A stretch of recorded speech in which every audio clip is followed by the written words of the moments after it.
Bom dia, irmãos. Que bom estarmos aqui mais uma vez. Que a graça seja cada dia mais abundante sobre a sua vida. Amém? Aleluia. Eu quero continuar falando o que eu comecei ontem e trazendo clareza a você a respeito da liberdade e como você recebeu a liberdade e o que faz sentido a respeito da liberdade. Eu tenho entendido que é muito importante que a sua crença seja coerente para você. Por quê? Se há coerência no seu raciocínio bíblico, se há coerência na redenção, se faz sentido para você a sua crença, ela se torna mais forte. A vitória que vence o mundo, a Bíblia diz, é a sua fé. E como eu disse ontem, a sua fé não é um esforço por crer em algo que supostamente é certo, é bom, mas você ainda não crê. A sua fé é o que você já tem. A sua fé são as suas convicções.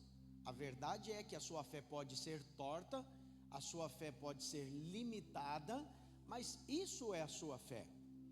Então, como nós vencemos? E quando nós vencemos? Nós vencemos quando a nossa fé está alinhada à verdade da palavra. Quem compreende, diga amém. Alinhar a nossa fé à verdade da palavra é a vitória que vence o mundo. Então, a fé vem pelo ouvir, e ouvir a palavra de Deus significa isso, é que as suas convicções vão sendo alinhadas à verdade da palavra, e logo que ela se torna sendo verdade a sua convicção, atrás da sua convicção já vem os seus pensamentos, as suas palavras e as suas ações. Então, muito se fala hoje do pecado nas igrejas, e os pastores gastam tempo pregando e combatendo o pecado, dando nome ao pecado, condenando as pessoas, mas isso realmente, no meu ponto de vista, não surte efeito, porque o que sustenta o pecado na vida de alguém é uma crença. Cada pecado tem uma raiz, porque o pecado é a prática, mas o que sustenta a prática é a crença, é o que você acredita.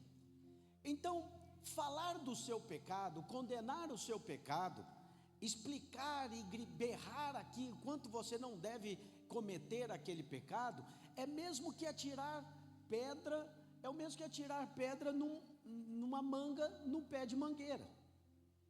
E então alguns ficam atirando pedras e para derrubar, vamos dizer que cada manga seja um pecado, então você atira a pedra e tem uma certa eficiência, porque vez por outra você acerta e a manga cai. Tem uns que são mais eficientes, então eles não usam pedra, eles usam aquele, lá em Cuiabá, para pegar manga, o pessoal pega uma vara e põe um copinho, já viu isso? Aí vai lá e já fica lá dentro, e aí ele vai chuchando. Lá em Cuiabá fala chuchar, aqui não. Na verdade lá com o sotaque fala chuchar, não. Vamos chuchar manga, o pessoal lá fala. Chuchar manga é pegar e xuxa e cai.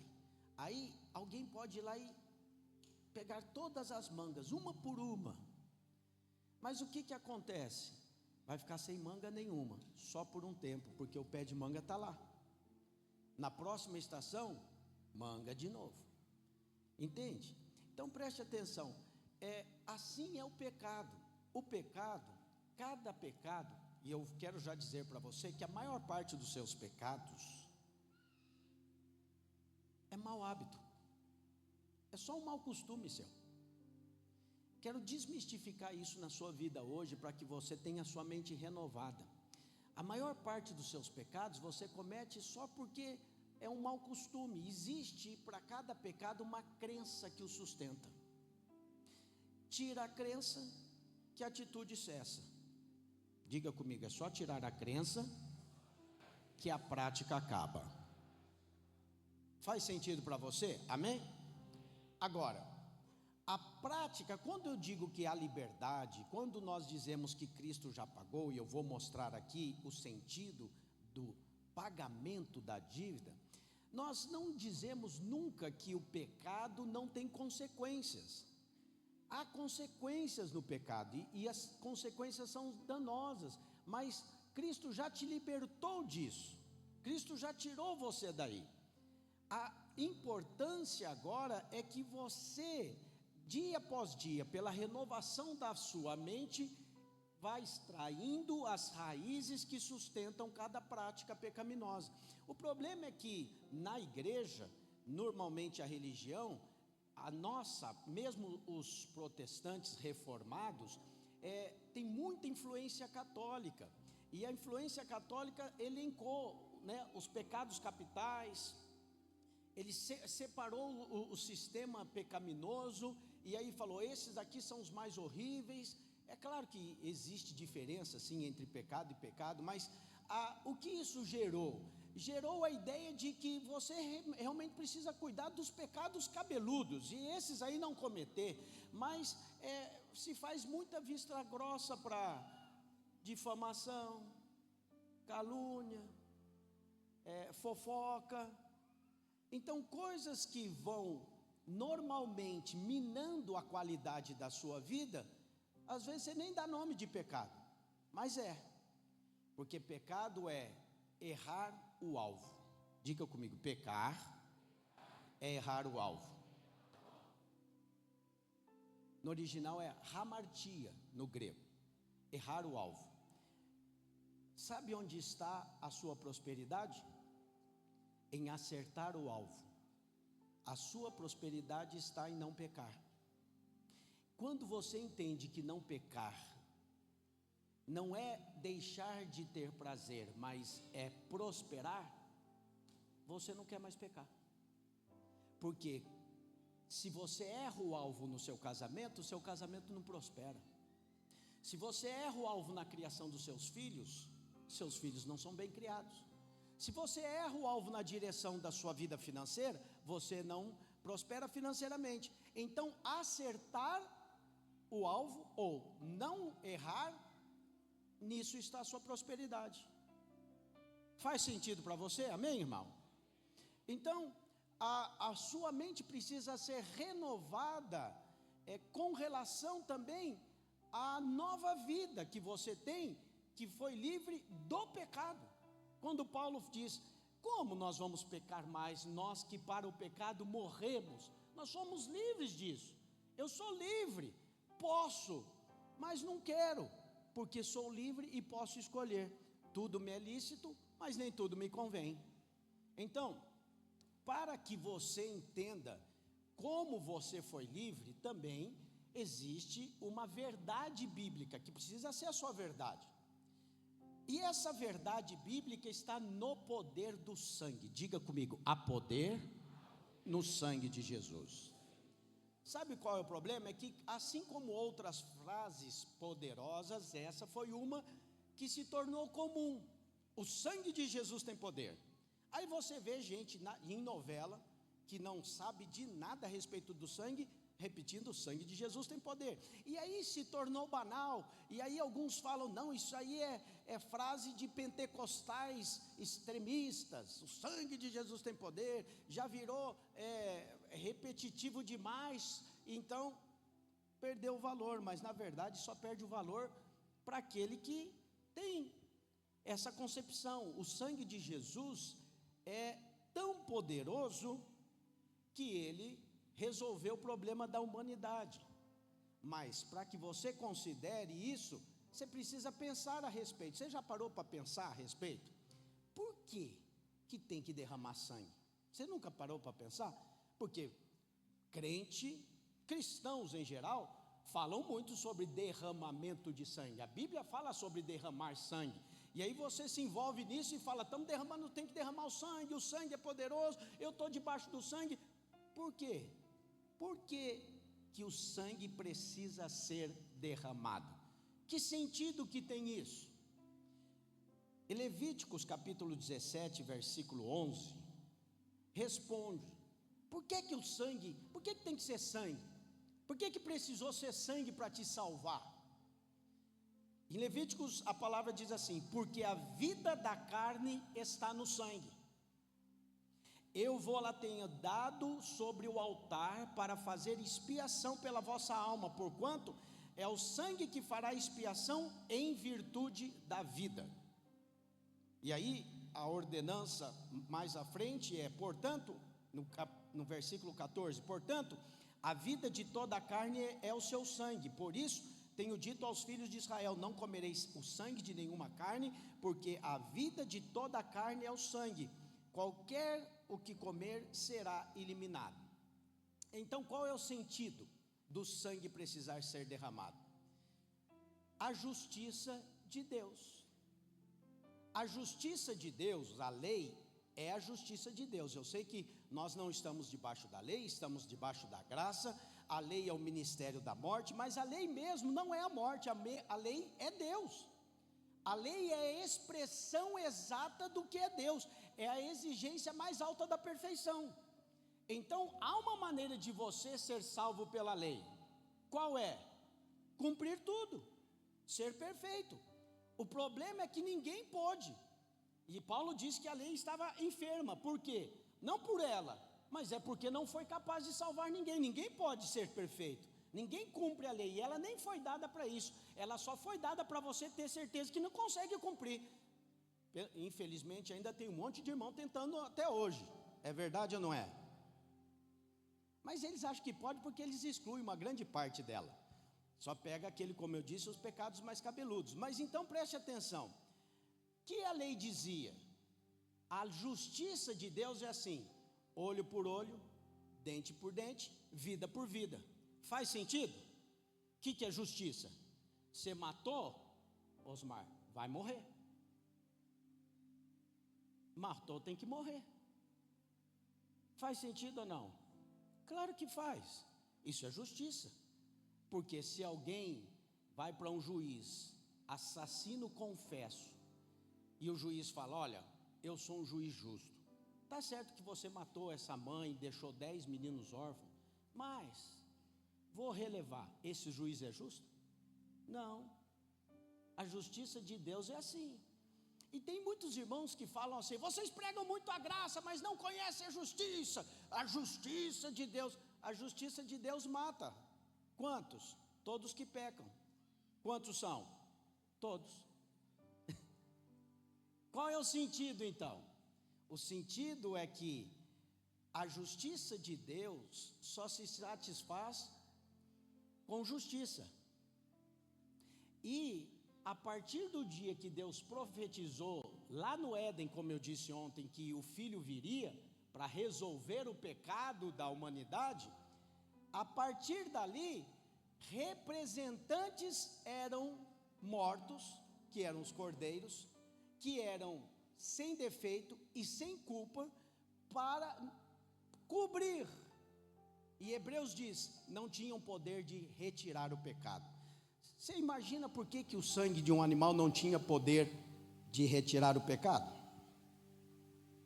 Porque um sangue de um animal não é equivalente a um sangue de um humano.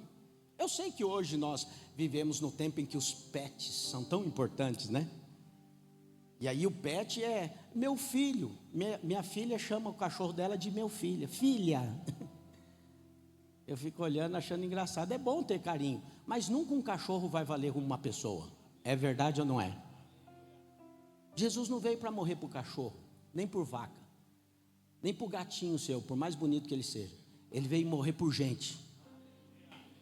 Gente vale. Sabe por que gente vale mais? Porque quando foi feita, Deus disse: façamos a nossa imagem, conforme a nossa semelhança. Tenha ele domínio sobre os peixes do mar, sobre as aves do céu. Tenha domínio.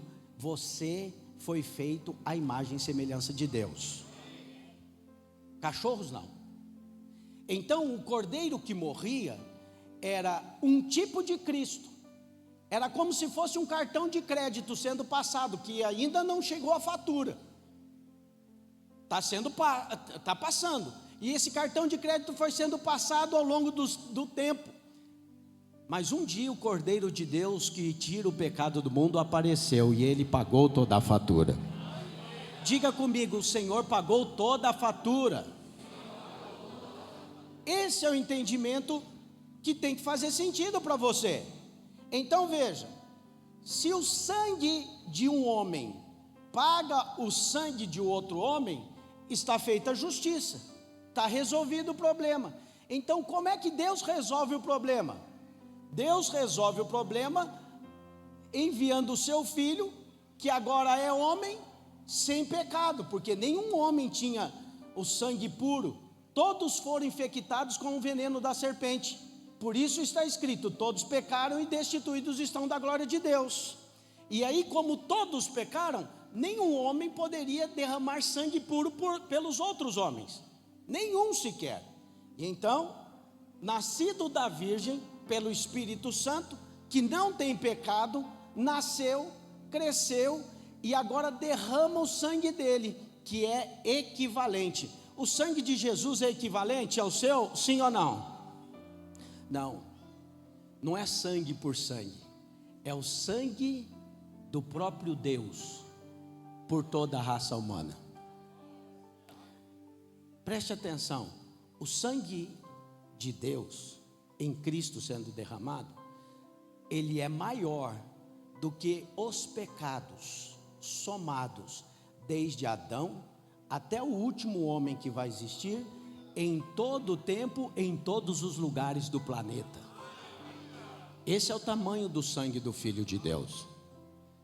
E quando as pessoas tentam, para além do sangue, considerar outro valor, menosprezam o poder do sangue, minimizam o poder da cruz. Tem muita gente carregando crucifixo no carro, no peito. Nada contra, de preferência a crucifixo tem que estar vazia, porque o crucifixo com Jesus lá não conta toda a história, conta só parte da história, é verdade ou não é? A história toda é que a cruz ficou vazia, o nosso Senhor ressuscitou, Ele é vivo. Mas o problema é que grande parte das pessoas usam o crucifixo e nem sabem o poder que há na cruz. E porque não sabem o poder que há na cruz, não ganham fé para dizer: eu sou totalmente perdoado hoje. Diga hoje isso: eu sou totalmente perdoado. Então veja, faz sentido que agora que o sangue foi derramado, que a dívida foi paga, sabe, Hebreus diz isso. Hebreus 9:22 diz assim: com efeito quase todas as coisas segundo a lei se purificam com sangue, e sem derramamento de sangue não há remissão.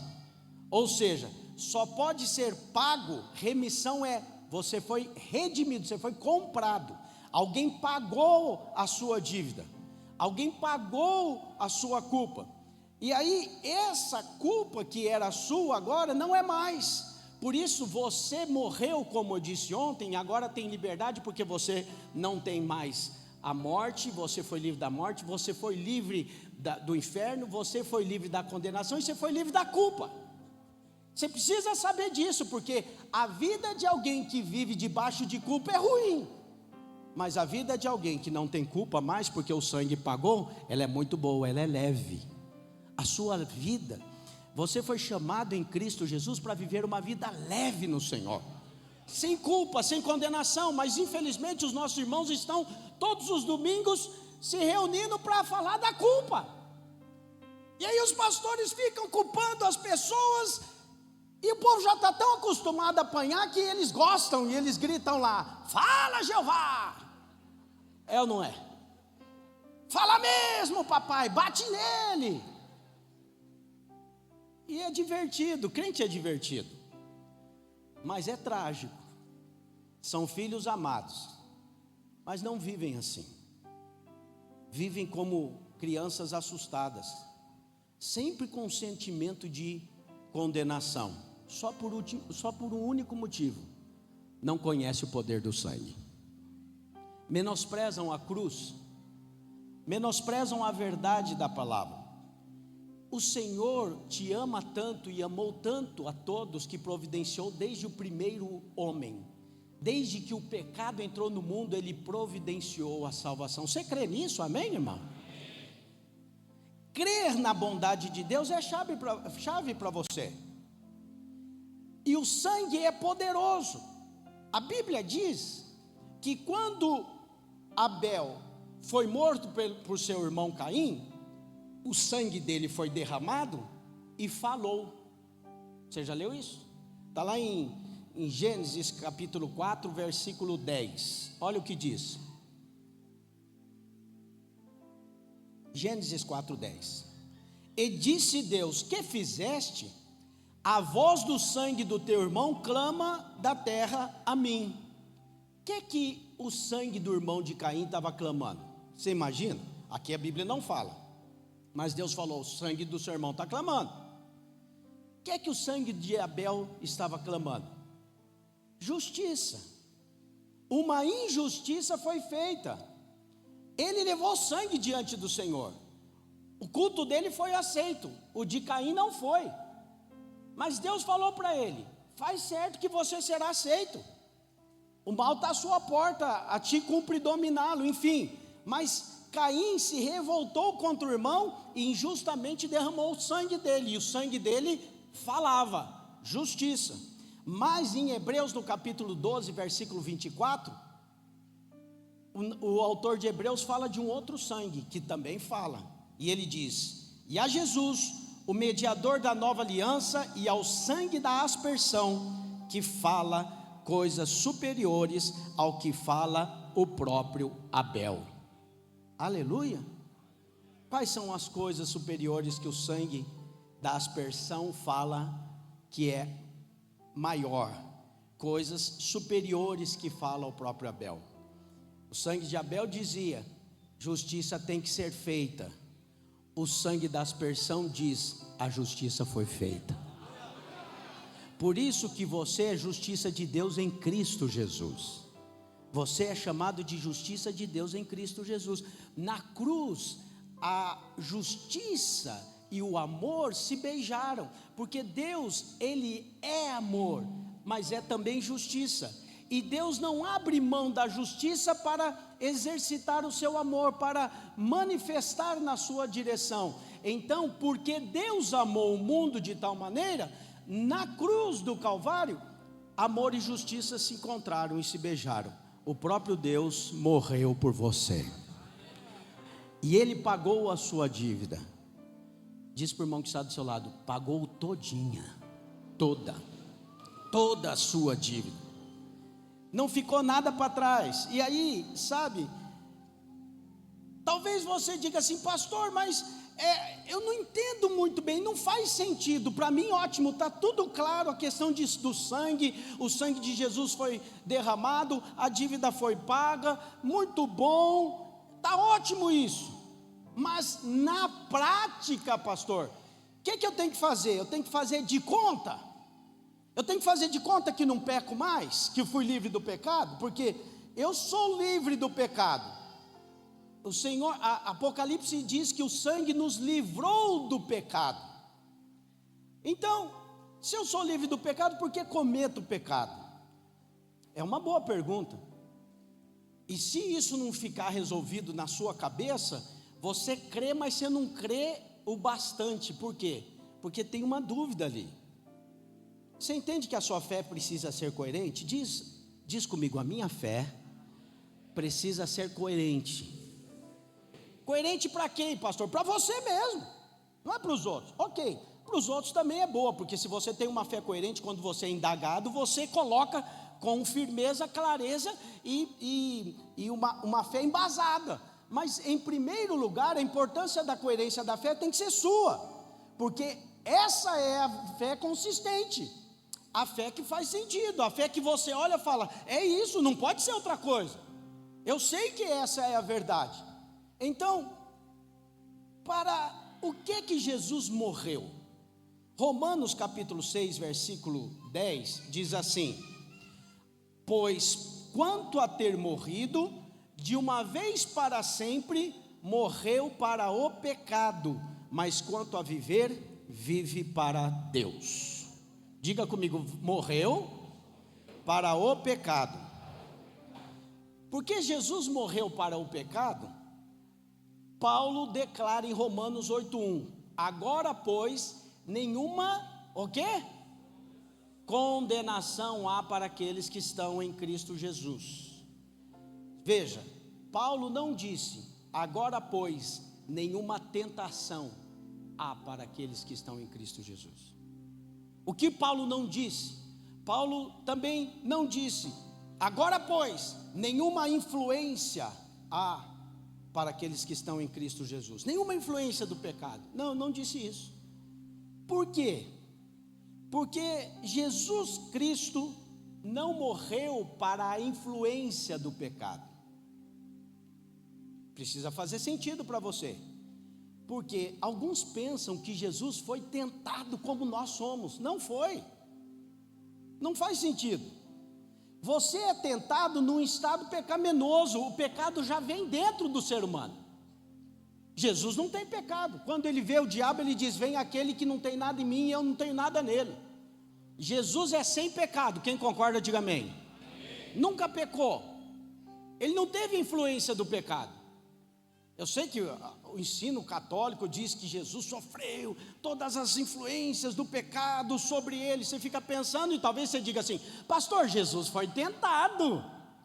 Foi. E qual que foi a tentação? Uma mulher bonita no deserto, com saia curta? Qual que foi a tentação de Jesus? Foi comer pão, pastor. Ele estava 40 dias sem comer. Essa é uma interpretação mais rasa. Ele foi, mande que essas pedras se transformem em pães. Faz sentido. Mas a tentação de Jesus não foi, de fato, nenhuma dessas coisas. A tentação de Jesus foi: se tu és o Filho de Deus.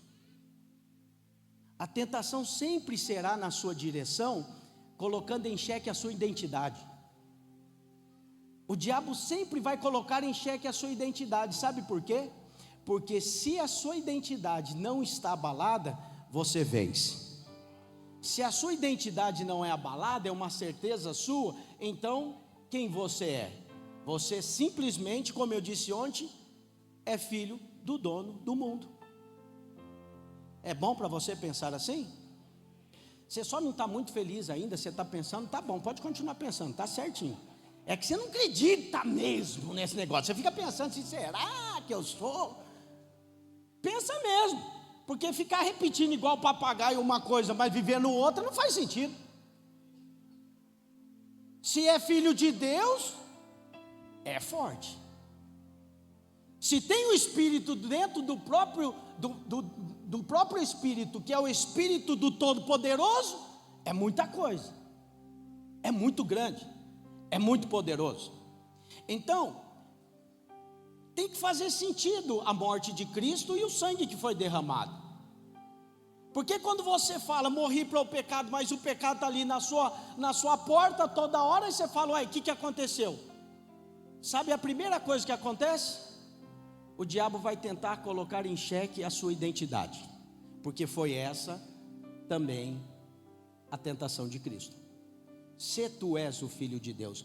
A pergunta é: as 3 interpelações do diabo, Jesus caiu em alguma delas, sim ou não? Por que Jesus disse? Jesus, diferente de Adão, que entre a voz de Deus dizendo: não coma que vai morrer, e a voz da serpente dizendo: certamente não morrerás, escolheu a voz da serpente.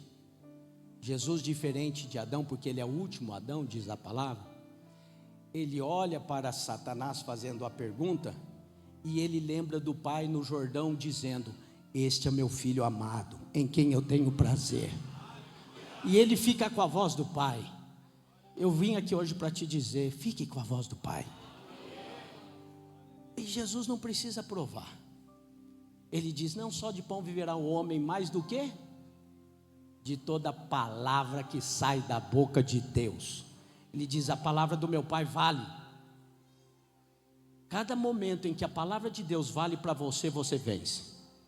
Cada promessa de Deus que vale na sua vida e você acredita e não precisa provar o contrário, você vence. Então, Jesus nunca morreu para a influência do pecado, porque não teve influência. Não foi essa a tentação. Entendeu a tentação de Jesus? Jesus não podia ser tentado como eu e você, não tinha pecado. A influência do pecado não agia em Cristo. Ele é perfeito. Ele não tem pecado, ele é sem pecado, diz a palavra. Mas Jesus também, então, não morreu para a prática do pecado, e nem para a tentação. Por isso que faz sentido quando ele ensina você e a mim a orar, ele diz assim: ore para que você não caia em tentação. Não me deixe cair em tentação, mas livra-nos do mal. Por quê? Porque nós não fomos livres da tentação. Se você já tivesse sido livre da tentação, não precisaria orar. Faz sentido? Mas Jesus falou, tem que orar. Então veja, para o que ele morreu? Jesus não morreu para influência, Jesus não morreu para a tentação, e Jesus não morreu para a prática do pecado, porque nunca praticou. Por isso que às vezes você ainda cai na prática do pecado. Jesus não te livrou disso, Jesus não morreu por isso. Jesus morreu para condenação. Diga comigo, Jesus morreu para condenação. Ou seja, foi condenado no seu lugar. E porque ele morreu para a condenação, agora você não é mais condenado. Nenhuma condenação há para aqueles que estão em Cristo Jesus, amém, irmãos? Ou seja, diante de Deus, está resolvido, está pago. Está pago. Não é que Deus vai te perdoar no dia que você se arrepende. É muito ruim quando as pessoas vinculam o arrependimento ao perdão. Eu tenho uma palavra, não vou pregar agora não, porque senão vai embolar com essa outra aqui, que eu separo. Uma coisa é confessar pecado, outra coisa é se arrepender de pecado, e outra coisa é pedir perdão de pecado. Mas as pessoas embolam tudo e pensam que é a mesma coisa. Então, a sequência é: você pode sim e deve se arrepender. Arrepender é mudar de mente, é metanoia. A mudança de mente é bênção para você, e o seu arrependimento deve ser constante, porque enquanto você estiver se arrependendo, a sua mente está mudando, e mudando à luz da palavra, amém? Diga: arrependimento é bom todo dia. É que às vezes você fica pensando que arrependimento é choro. Oh, pequei, Senhor, e agora? Não, você pode arrepender rindo. Arrepender rindo. Metanoia é isso, você mudou de ideia. Mudei de ideia. Eu achei que o sangue era uma coisa, olha que coisa boa. Agora o pastor pregou e eu estou entendendo o poder do sangue. Glória a Deus. Você não chorou, mas você arrependeu. Mudou de mente. Na verdade, você arrependeu muito animado, sim ou não? Tem arrependimento que você fica feliz e você ri. A contrição também há, a tristeza. A Bíblia diz que há a tristeza segundo Deus. A tristeza segundo Deus não traz morte, não. É a tristeza de olhar a atitude, o pecado, você fala: estou fora disso, eu não quero mais isso na minha vida. Isso é bênção também. Agora, confessar pecado é dar nome para o pecado. Mas você não confessa só pecado, você confessa a palavra de Deus. Nós fazemos confissões da palavra, amém, irmãos? Então, uma confissão boa aí que a gente pode fazer. Agora, pois, nenhuma condenação há para aqueles que estão em Cristo Jesus. Você está confessando a palavra. Sabe o que é confessar pecado? Dar nome ao pecado. E dar nome ao pecado às vezes é necessário, porque tem gente achando que quem prega a graça está dizendo: agora tudo pode. Não, pecado tem nome. E por que é bom dar nome para o pecado? Porque quando você tem o diagnóstico, você vai poder tratar. Quem não tem diagnóstico, trata como? Não tem tratamento, quando vê já está morrendo. Então chamar pecado de pecado é estratégico para você vencer. Quem entendeu, diga amém. Aí quando você chega na hora de pedir perdão, o que eu faço, pastor? Agradece, porque o perdão já foi dado faz 2000 anos atrás. Faz sentido, sim ou não? Porque agora, pois, nenhuma condenação está sobre você. Põe lá 1 João 3,9. E os irmãos usam esse texto de maneira equivocada. Só explicar para os irmãos isso rapidinho. Se confessarmos os nossos pecados, eu errei o texto. todo aquele que é nascido de Deus não vive na prática do pecado, pois aquele que permanece nele é a divina semente. Ora, ele não pode viver pecando porque é nascido de Deus. Continua. 1:9, perdão, eu falei quanto? Perdão, 1 João 1:9. O 3 vai falar também do pecado, mas é outra coisa que eu vou compartilhar com os irmãos. Aí os irmãos pegam esse texto aqui e dizem aqui, pastor, está aqui, ó, se confessarmos os nossos pecados, ele é fiel e justo para nos perdoar os pecados e nos purificar de toda injustiça. Está muito claro, está vinculado. Logo ele presume, se eu confesso, eu sou perdoado. Se eu não confesso, eu não sou perdoado. Entende? Por que existe o confessionário? Confessionário é para confessar. E aí você vai ser punido, você vai fazer alguma coisa ali, algumas orações para se redimir e vai receber o perdão. Esse é o entendimento. Mas é isso que a palavra está dizendo? Não. João está dizendo aqui, preste atenção, se dissermos que não temos pecado, a nós mesmos nos enganamos e a verdade de Deus não está em nós. Volta um pouquinho, volta no 1:6. Isso, volta no 1:6. Se mantemos comunhão com Ele e andamos nas trevas, não mantemos comunhão, andamos nas trevas, mentimos e não praticamos a verdade. Pode continuar. Se porém andarmos na luz, como Ele na luz está, mantemos comunhão uns com os outros e o sangue de Jesus Cristo nos purifica de todo pecado. Continua. Se dissermos que não temos pecado, a nós mesmos nos enganamos e a verdade de Deus não está em nós. Presta atenção no assunto. O problema é o se. Se eu digo que eu não tenho pecado, eu estou me enganando. Se eu confesso que tenho pecado, Ele é poderoso, Ele é fiel e justo para me perdoar. Sabe qual que é o assunto aqui? Cristãos agnósticos, lá da igreja primitiva, estavam pregando que na verdade não tinha pecado. E João está combatendo esses cristãos. Eles pregavam também que Jesus não havia vindo em carne, era só um espírito. Por isso que ele começa, lá no João capítulo 1, versículo 1, ele começa dizendo assim, o que os nossos olhos viram, que as nossas mãos apalparam, com respeito ao verbo da vida. Então veja, João disse o que era desde o princípio, e o que temos ouvido, o que temos visto com os nossos próprios olhos. João era aquele que se reclinava no peito de Jesus, e ele está dizendo para os gnósticos, não tem esse negócio de espírito não, ele veio em carne. Você crê que Jesus veio em carne, amém, irmãos? Só porque ele veio em carne, ele pode derramar o sangue, sem culpa, mas de homem.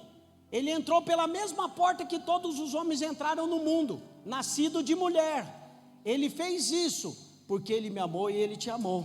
E João está explicando isso. Ele veio em carne sim.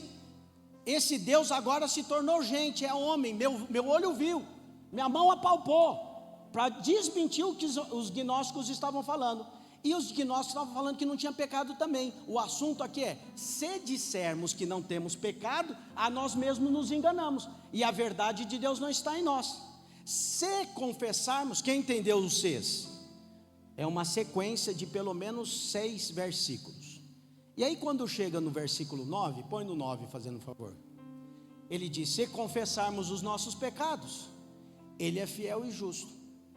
Não faz sentido alguém que é fiel e justo receber um réu confesso e dar para ele liberdade.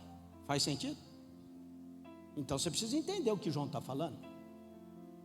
Olha aqui o que ele falou, se eu confesso, se nós confessarmos os nossos pecados, Ele é fiel e justo, um juiz fiel e justo. Diante de um réu confesso, o juiz vai condenar o réu, sim ou não? Então aqui o correto seria, se confessarmos os nossos pecados, Ele é fiel e justo para nos condenar. É isso que o texto deveria estar dizendo, se fosse isso que prego. Porque eu venho e agora eu tenho que confessar, e se Ele é fiel e justo, Ele não vai perdoar. Mas por que Ele perdoa? Aqui está dizendo que Ele perdoa. Ele é fiel e justo para nos perdoar os pecados e nos purificar de toda injustiça. Ele nos perdoa, porque um juiz que é justo não pode cobrar uma dívida duas vezes. Jesus já pagou, você não precisa pagar mais. Amém? Então ele não é fiel e justo a você, ele é fiel e justo a ele mesmo, irmão. Ele é fiel e justo ao sacrifício do filho dele na cruz. Então, vamos dizer que eu estou devendo para o Osmar, né? O Osmar está me devendo, é melhor. É só um exemplo. O Osmar está me devendo 100 mil reais. Vamos melhorar, dólares. Já que você veio dos Estados Unidos esses dias, 100 mil dólares ele está me devendo. O Daniel é um cara muito rico, próspero, amém? Abençoado. Só que ele é também muito bom. E ele vê a agonia do Osmar me devendo 100 mil dólares, não queria mais que fosse assim. Como ele é bilionário, em nome de Jesus, o que ele faz? Ele vai até o Osmar e fala: você está devendo para o Christian? Estou devendo sim. Ele vem e ele me paga. Está aqui, ó, 100 mil dólares que o Osmar está te devendo, não te deve mais. Eu sou um cara justo. É justo na próxima semana eu ir até o Osmar e falar: cadê os meus 100? É justo? Por que não é justo? Você entendeu aí? Entendeu por que ele é fiel e justo? Ele é fiel e justo porque já está pago. Só faz sentido por isso. Agora, está pago de quem? De todo mundo? O sangue é poderoso para pagar todo mundo. 2 textos bíblicos que comprovam. João Batista, às margens do Rio Jordão, olhou para Jesus e disse: eis o Cordeiro de Deus que tira o pecado do mundo. 1 João, capítulo 2, versículo 2. Ele diz no capítulo 1: filhinhos, não pequeis. Eu já vou falar isso com você agora. Todavia, se alguém pecar, temos um advogado junto ao Pai, Jesus Cristo justo. Ele mesmo é a propiciação pelos nossos pecados, e não somente pelos nossos, mas pelos do mundo inteiro. Então o sacrifício de Jesus, o sangue de Jesus, pagou o pecado do mundo inteiro. Mas só vai ser perdoado quem confessa. Entendeu o que João falou? Porque tem gente que diz: não tenho pecado. E ele diz: se dissermos que não temos pecado, a nós mesmos nos enganamos. Em outro versículo ele diz: se nós dissermos que não temos pecado, fazemos-lo mentiroso. Por que Jesus é mentiroso? Porque Jesus veio para morrer pelo seu pecado. Você diz que não tem pecado? Então Jesus é mentiroso. Quem entendeu o assunto aqui? João não está vinculando o arrependimento ao perdão. João está dizendo: tem que confessar que tem pecado. Mas para nascer de novo, você já teve que confessar. Esse texto aqui está dizendo para aquele que vai nascer de novo. Não é que você tem que confessar toda hora que você peca para ser perdoado. Você confessou uma vez, Ele é fiel e justo, e Ele pagou a sua dívida, e o justo juiz diz: está pago. Todas as vezes que você pede perdão achando que ainda está devendo, você está ignorando aquele que pagou. Você está esquecendo aquele que pagou, ou você está menosprezando aquele que pagou. Quero te dar um conselho no amor de pastor: nunca menospreze o poder do sangue. Nunca menospreze o poder do sangue. O sangue é poderoso demais, e Ele pagou toda a sua dívida. A minha pergunta para você é: não dá uma coisa gostosa assim? Fala aí, está tudo pago. Fala para o irmão que está do teu lado: está tudo pago, irmão, fica em paz. Tudo está pago. Está tudo quitado. Agora, pastor, ele diz aqui: se andarmos na luz como Ele na luz está, temos comunhão uns com os outros, e o sangue de Jesus Cristo nos purifica de todo pecado. Sabe o que o crente pensa normalmente? Andar na luz é andar certinho. Não, andar na luz não é andar certinho. Não é isso que ele falou. Olha o que ele diz: se andarmos na luz como Ele na luz está, temos comunhão uns com os outros, e o sangue faz o quê? Nos purifica de todo o pecado. Ele nos purifica de todo pecado quando nós andamos na luz. Bem-vindo ao povo que quando peca, peca na luz. Tem gente aí que fica pensando que quando peca, o Espírito de Deus sai. O Espírito de Deus fala, não dá não, vou sair. Aí fica de longe, vamos ver se agora melhorou. Aí vai voltando aos pouquinhos. Opa, agora tá bom, vamos para dentro de novo. Por isso que as pessoas pensam que perde salvação. Entende que existe uma coerência na fé das pessoas? A fé está torta, mas é coerente. Mas você precisa saber que quando você peca na luz. Sabe diante de quem que você peca? Do Espírito Santo. Pastor, mas daí dá vergonha demais. Olha que coisa boa. Quando você pensar nisso, você já vai avaliar. Acho que não vale a pena não. E aí, sabe o que acontece que te ajuda no arrependimento?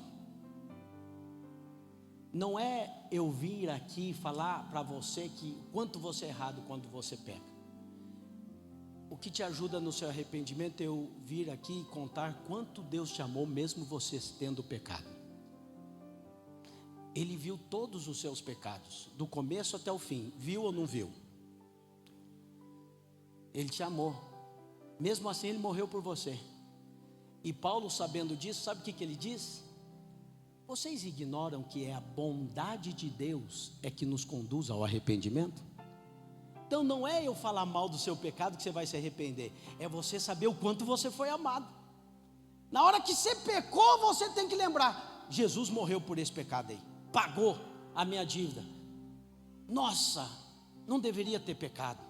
Esse pecado ele traz consequências. Eu não quero isso para a minha vida. E aí, o que você fica consciente não é de ter pecado. Você fica consciente de quanto Deus te amou, porque Ele já viu o seu pecado antes e mesmo assim morreu por você na cruz do Calvário. E aí o amor de Deus, a Bíblia diz que o amor de Deus nos constrange.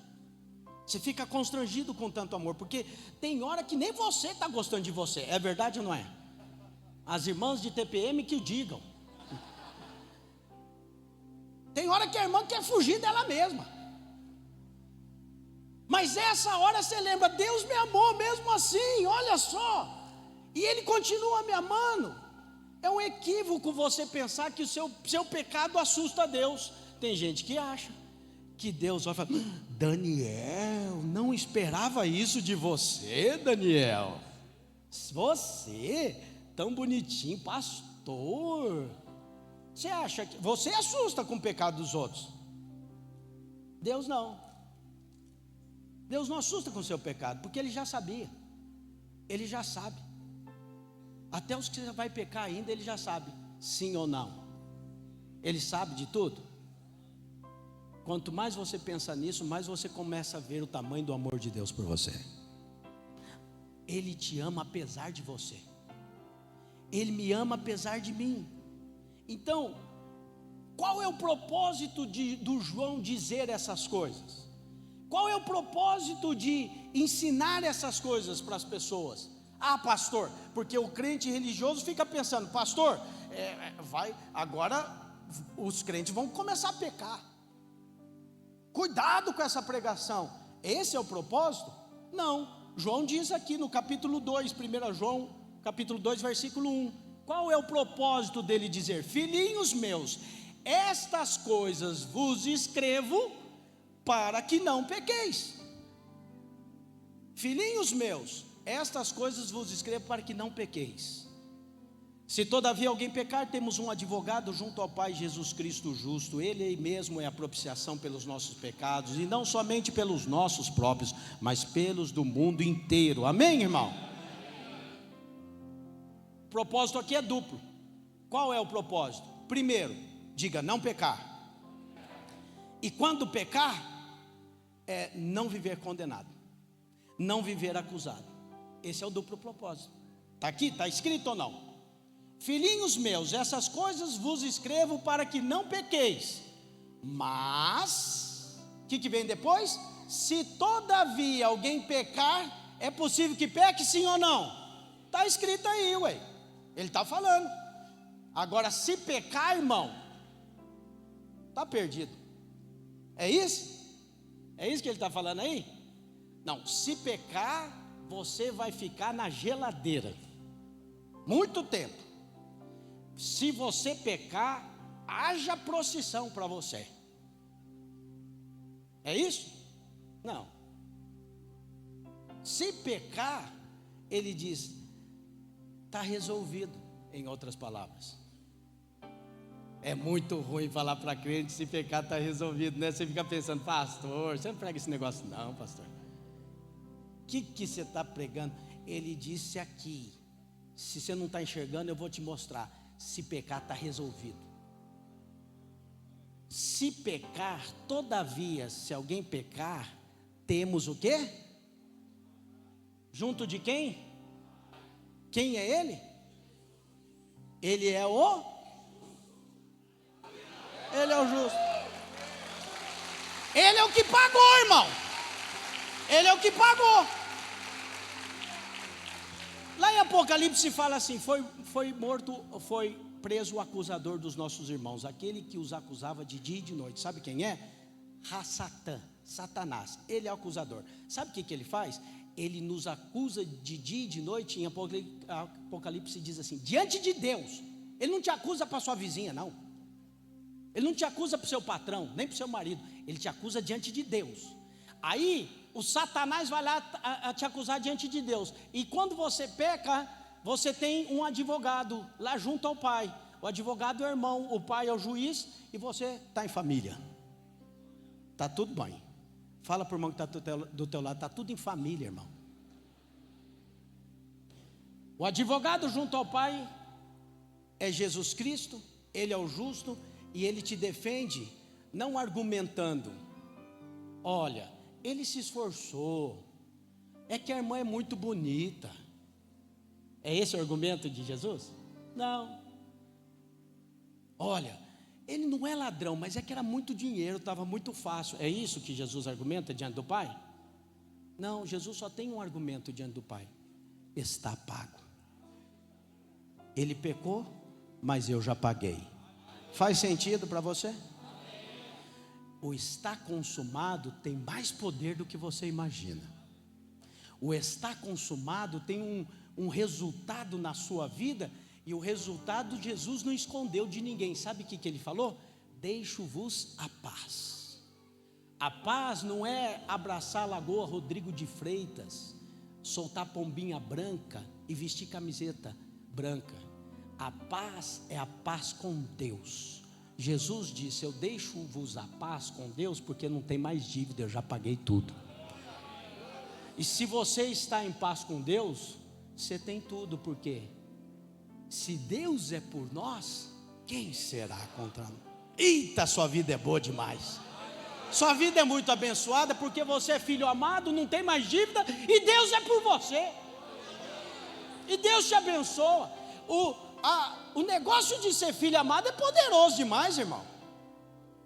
Pastor, por que será que eu não vivo muito? Será que eu não sou? Não, eu vim aqui para dizer que você é. O problema é ser que você esquece. Por isso você vai na minha live todo dia cedo, que eu te lembro. PR Christian Gimenez, não é isso? Obrigado. Daniel me ajudou. Eu tenho uma plataforma também, falei para ele, eu esqueço. Eu escrevi 8 livros. Aí eu chego nos lugares e os irmãos perguntam: cadê os livros? Eu falei: nem lembro que eu escrevi. Não trouxe.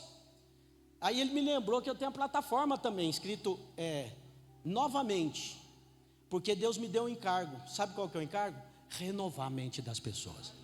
Porque renovando a minha mente, eu acesso. E não existe nada mais poderoso na sua vida do que acesso. E o acesso foi dado pelo novo e vivo caminho. E se o novo e vivo caminho, o acesso faz sentido para você, a sua fé é forte. E quando a sua fé é forte, você anda naquela direção. E naquela direção você prospera. Você vai prosperar na sua casa, você vai prosperar no seu casamento, você vai prosperar nas suas finanças, você vai prosperar na sua célula, seu ministério vai crescer. Porque prosperar é não errar o alvo, é não pecar. E você não precisa pecar mais, porque a sua mente está sendo renovada. Mas mesmo que pecar, já está resolvido. Eita, vida boa! Entende por que não vai para a piscina num feriado e vem ficar sentado aqui? Porque lá na piscina você podia estar escutando um pagodinho. Um estranho que não faz, que seja eterno enquanto dure esse amor. Olha que miséria de amor. É eterno só enquanto dura. O seu amor não, nada poderá separar o amor de você do amor de Deus que está em Jesus Cristo. Essa é a vida abençoada. E você é livre. Você é livre da condenação, livre do pecado. Perdi o tempo, pastor. É 12:30 que eu tenho que acabar, né? Vou encerrar. Quero encerrar falando para você que em Apocalipse 1:5 diz assim: e da parte de Jesus Cristo, a fiel testemunha, o primogênito dos mortos e o soberano dos reis da terra, aquele que nos ama e pelo seu sangue nos libertou dos nossos pecados.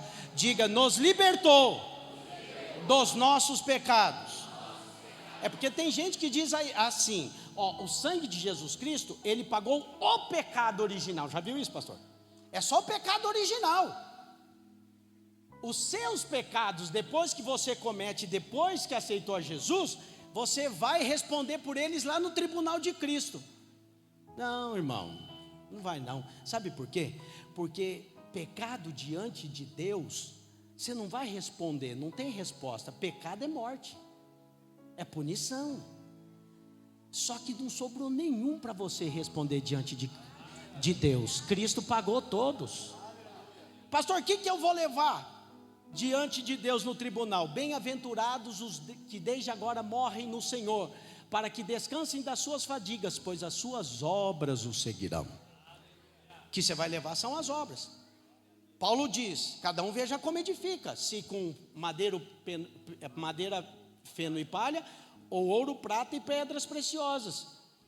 A obra é a que você faz em Deus. Tem gente fazendo obra em Deus visando o seu próprio lucro, seu interesse. É essa obra, são boas obras, mas existem obras que você faz na força do seu braço e tem obras que você faz em Deus.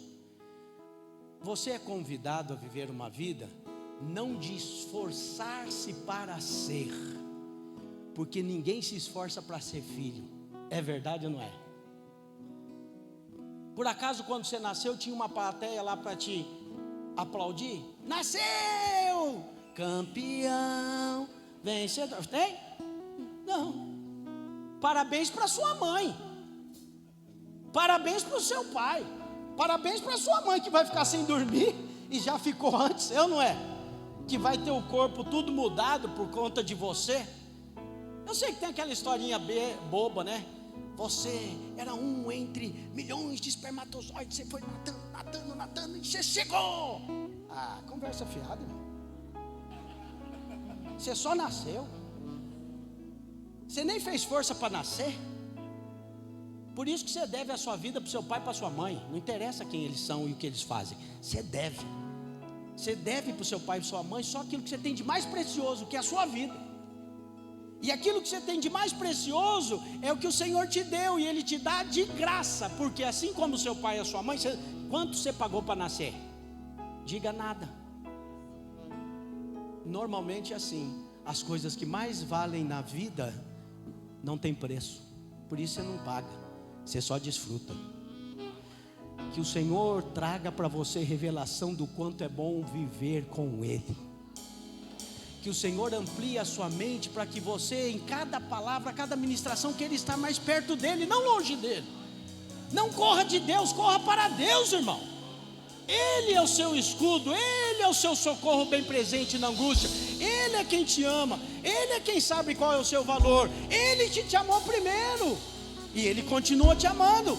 E Ele deu o próprio Filho, e Ele continua dando todas as coisas. Aquele que não poupou o seu próprio Filho, antes por nós o entregou, porventura não nos dará graciosamente, fala graciosamente, com Ele, todas as coisas.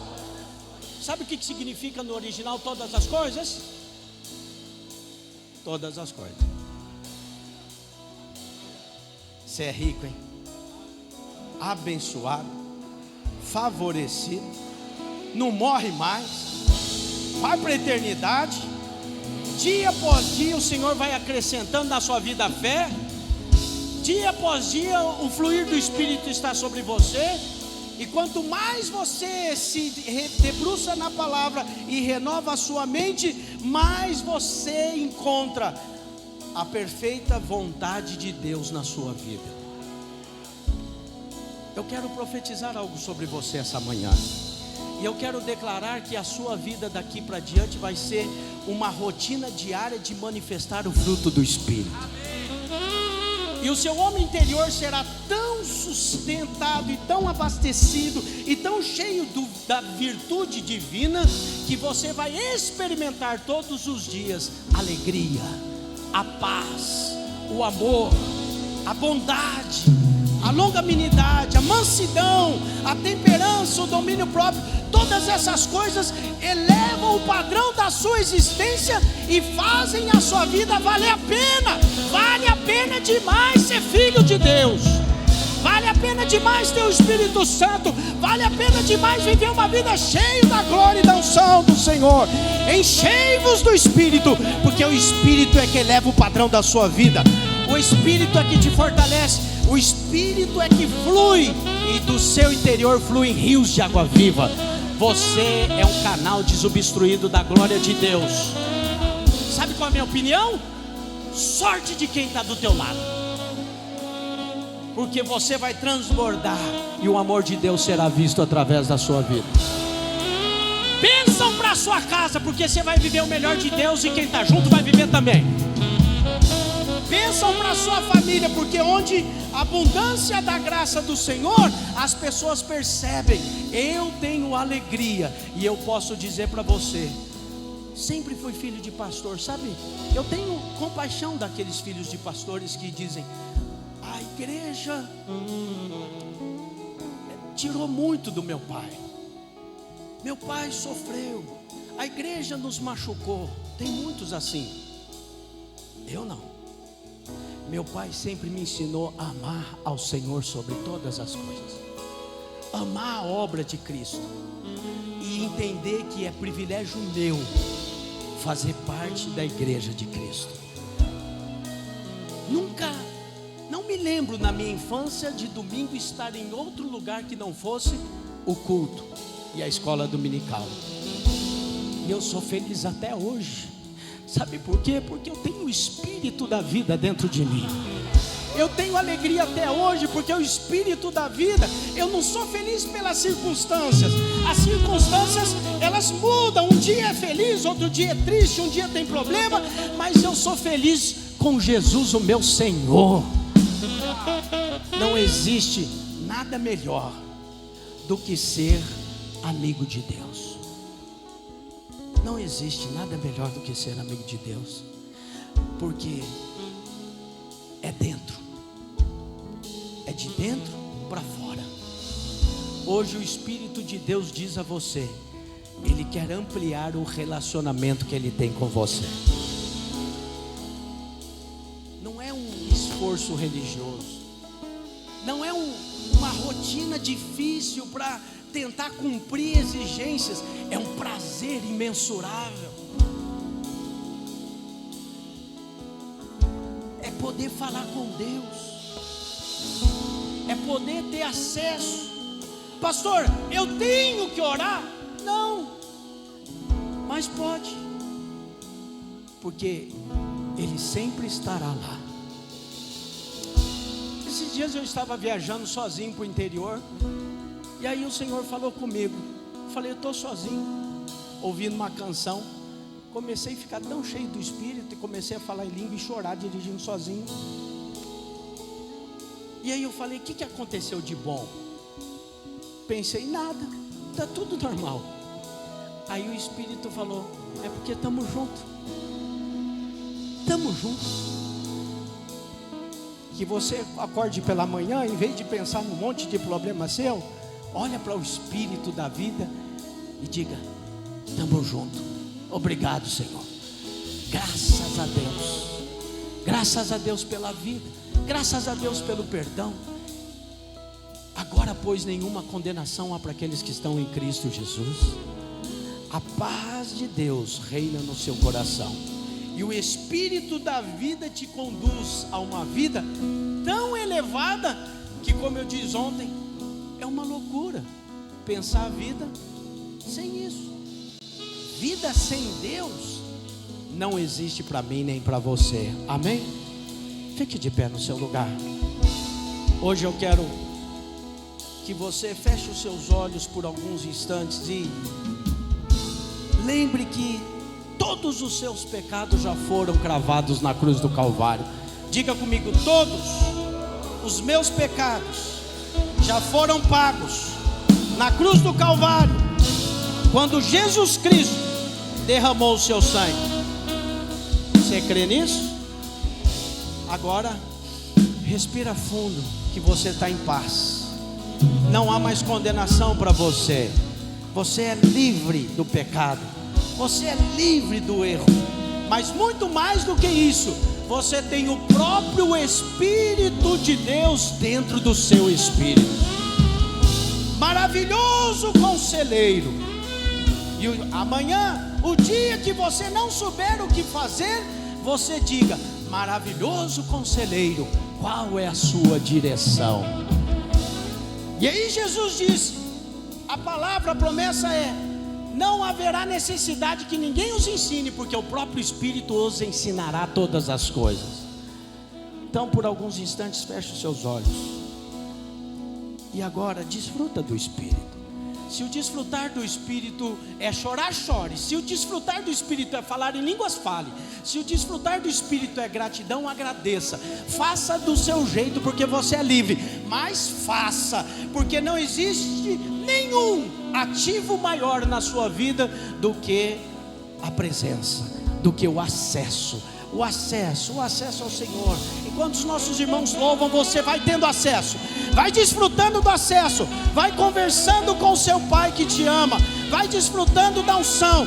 Viva na unção, desfrute da unção, desfrute da presença, viva na presença, creia na presença. O véu já foi rasgado, o acesso liberado, pode entrar.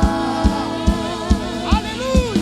Hoje me assento à mesa, e mesmo que eu não mereça, sou filho grato e posso desfrutar. Já foi consumado, o véu já foi rasgado, o acesso liberado, pode entrar. Hoje me assento à mesa, e mesmo que eu não mereça, sou filho grato e posso desfrutar. Foi na cruz que o seu sangue derramou por mim. Foi na cruz que se ouviu o brado: está consumado. Foi na cruz que o seu sangue derramou por mim. Foi na cruz que se ouviu o brado: está consumado. Já foi consumado, o véu já foi rasgado, o acesso liberado, pode entrar. Hoje me assento à mesa, e mesmo que eu não mereça, sou filho grato e posso desfrutar. Foi na cruz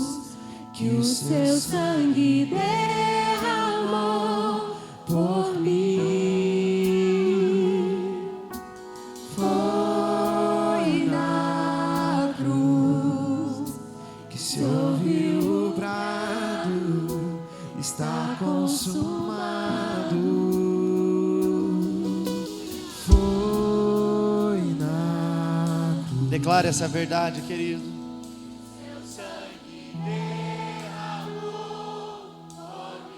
Levante as suas mãos e declare com fé. Foi na cruz que se ouviu o brado, está consumado. Mais uma vez. Foi na cruz. Deixa essa verdade penetrar no seu coração.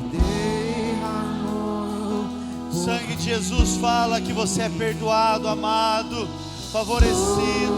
Foi na cruz que se ouviu o brado, está consumado. Aleluia. Tem alguém que pode celebrar ao Cordeiro nesta manhã? Aleluia. Está consumado. Está consumado. O preço foi pago. A dívida foi cancelada. Aleluia. Glória a Deus. Amém. Quantos creem nessa verdade? Você crê de fato nessa verdade? Aleluia. Viva na certeza da obra consumada do Calvário. Amém, queridos? Assim nós terminamos o nosso período pela manhã. O pastor Christian vai ter que fazer agora uma escala, né? E vai estar ministrando uma conferência em Florianópolis, Santa Catarina, lá com o pastor Marcos. Sabe aqui, pastor, vamos orar por ele? A pastora Jaqueline pode subir junto, ora pela família. Mas a pastora Jaqueline fica aqui, que amanhã aqui nesse prédio a mulherada vai pegar fogo. Aleluia. Mas os homens não ficarão para trás. Diga glória a Deus, homens. Amanhã só os cabra macho, valente, homem. Só homem de verdade eu quero amanhã. Os de mentira para ficar em casa. Os de verdade você vai lá no prédio da Nova Rússia, que amanhã, né, a chapa vai esquentar lá. O pastor Naor, que vai estar à noite conosco, hoje vai estar conosco os homens, somente com os homens. Amanhã é de manhã. Mas como o pastor Christian vai embora, eu quero que você estenda a mão para cá e abençoe essa casa, essa família, o ministério deles. Pastor, somos tremendamente abençoados e inspirados por vocês. Mesmo de longe, né, vocês são inspiração para nós. Muito que temos vivido hoje, né, experimentamos de um mover que vocês têm vivido. Quem anda comigo sabe, nós queremos copiar tudo de Cuiabá, né? O legendário de Cuiabá, as igrejas de Cuiabá. E eu estive lá, eu fui filmando ali o hall de entrada, aonde faz os dízimos, as ofertas. E eu mandava para cá falando, olha assim, nós temos que fazer igual, né? Mas mais do que uma estrutura física, o que nós queremos viver é a mesma unção que vocês carregam, né? Porque é inegável que isso que vocês têm vivido é fruto de uma unção que vocês têm carregado. E como igreja agora nós queremos abençoá-los e declarar a favor de Deus multiplicado sobre a vida, sobre a casa, sobre o ministério, né? Que vocês desfrutem de muito favor. Estenda a mão para cá, vamos liberar uma palavra de vida. Pai, em nome de Jesus, Senhor, eu quero te louvar, Deus, pela vida do pastor Christian e da pastora Jaqueline, dessa casa que o Senhor tem levantado e dessa família, Pai, que o Senhor tem usado para nos edificar e nos abençoar. E não foi diferente, Pai, na noite de ontem e nesta manhã, Pai. Como foi precioso ouvir essas verdades com tanta vida, unção e graça, Pai. E nós como igreja agora queremos liberar uma palavra de vida sobre o ministério, sobre a casa, sobre os sonhos, Pai. Há tantos desafios pela frente no seu ministério, mas nós sabemos, Pai, que o Senhor já está lá. O Senhor é o Deus, Pai, que conclui a obra, e o bom Senhor que começou essa boa obra irá concluí-la, Deus. Eu declaro que viverão ali, Senhor, em Cuiabá e em todo o estado do Mato Grosso, um favor abundante, graça multiplicada, que eles experimentarão de vida fluindo, Pai, em nome de Jesus. E que aquela igreja ali naquela cidade seja um referencial, Pai, um oásis de vida em meio a uma terra seca, Pai. Nós declaramos bênção, unção e favor, Pai, em nome de Jesus. Amém, amém.